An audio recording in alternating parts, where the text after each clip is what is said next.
Hi, my name is Isabella Graham, and I will be discussing how the divine command theory affects euthanasia. So, first of all, we need to talk about what is euthanasia. And in the health field, it's a common ethical dilemma, and it's used when a patient willingly allows a doctor to kill them using a painless procedure. Sometimes the family can decide if euthanasia is a good option, weighing the diagnosis of the patient and whether they're conscious.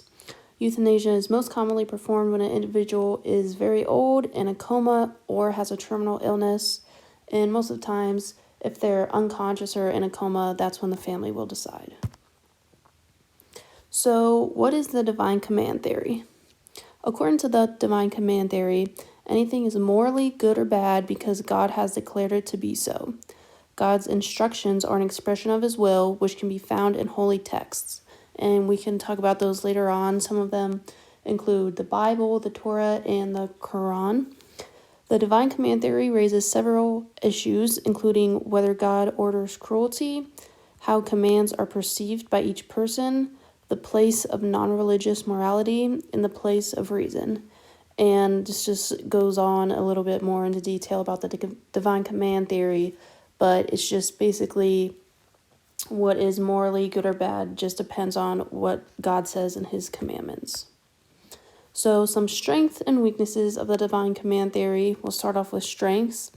This includes the promise of life after death. Due to following God's commands, it gives purpose to human morality.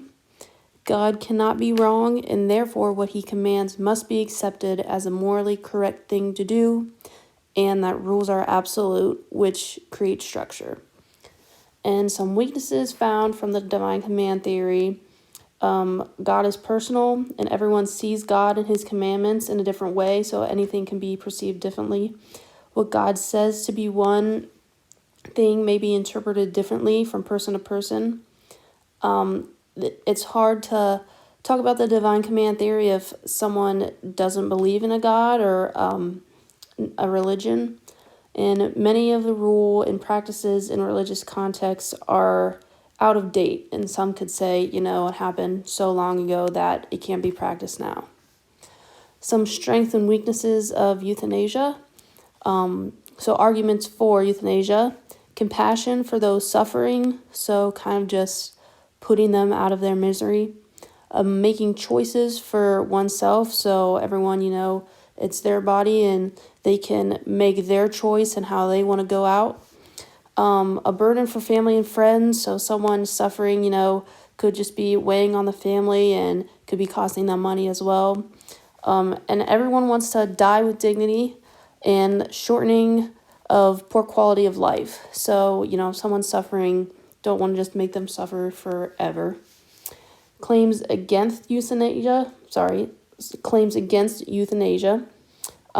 incompatible with palliative care, so it's not the same as, someone giving care for you. There may be abuse where euthanasia and assisted suicide are legal. It could be considered homicide because, technically it's killing someone. The right to die implies a duty to kill. So if someone does want to go through with euthanasia, a doctor will have to do that for them. The medical personnel who commit euthanasia suffer personal consequences. Obviously, because they are putting someone to death. And euthanasia encourages vulnerable people to end their lives because, they are in a very emotional state, and it's hard to make rational decisions when you're thinking you're going to die soon. And it is a slippery slope to go down.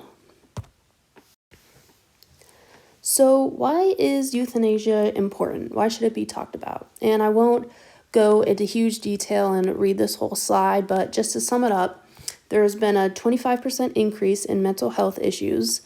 And not only does this affect the decision of the patient, but it'll affect the doctors as well. And both of them could suffer personal consequences, the doctor more specifically by having to end someone's life. And this could only add to the growing numbers of individuals who suffer from mental disorders.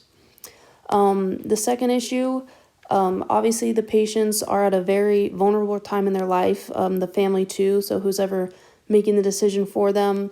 This individual may be religious, but too far into grief to be thinking clear. And maybe they're just thinking like, wow, I just got told that I have a couple months left to live. Like, let's just end it. And that's obviously a very emotional, sad time with lots of grief for everyone. And it's just hard to make rational decisions when, your life is on the line. And the third point, euthanasia is a very slippery slope to travel down.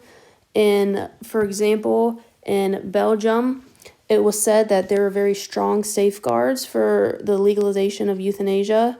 But then a little later, it was amended to allow euthanasia for children with incurable diseases, regardless of their age. So that's kind of what's going on now. Like, everyone's saying no, like there's strong safeguards we can really put together, but obviously in other places we can see that that's not always the case. So how does the divine command theory affect euthanasia? As a divine command theory is a belief that state what is morally right or wrong depends on God's commands, euthanasia goes against this theory. Since it involves taking a life, it is considered a violation of God's commandments. In almost all religious texts, which we can see the examples on the right, there are commandments to not kill and preserve life. And then you can see the Bible, Quran, and Torah saying that you shouldn't commit murder, you should not take your own life, that life is important. So some new discoveries and unanswered questions about euthanasia include 72% of Americans say euthanasia should be legal in the United States.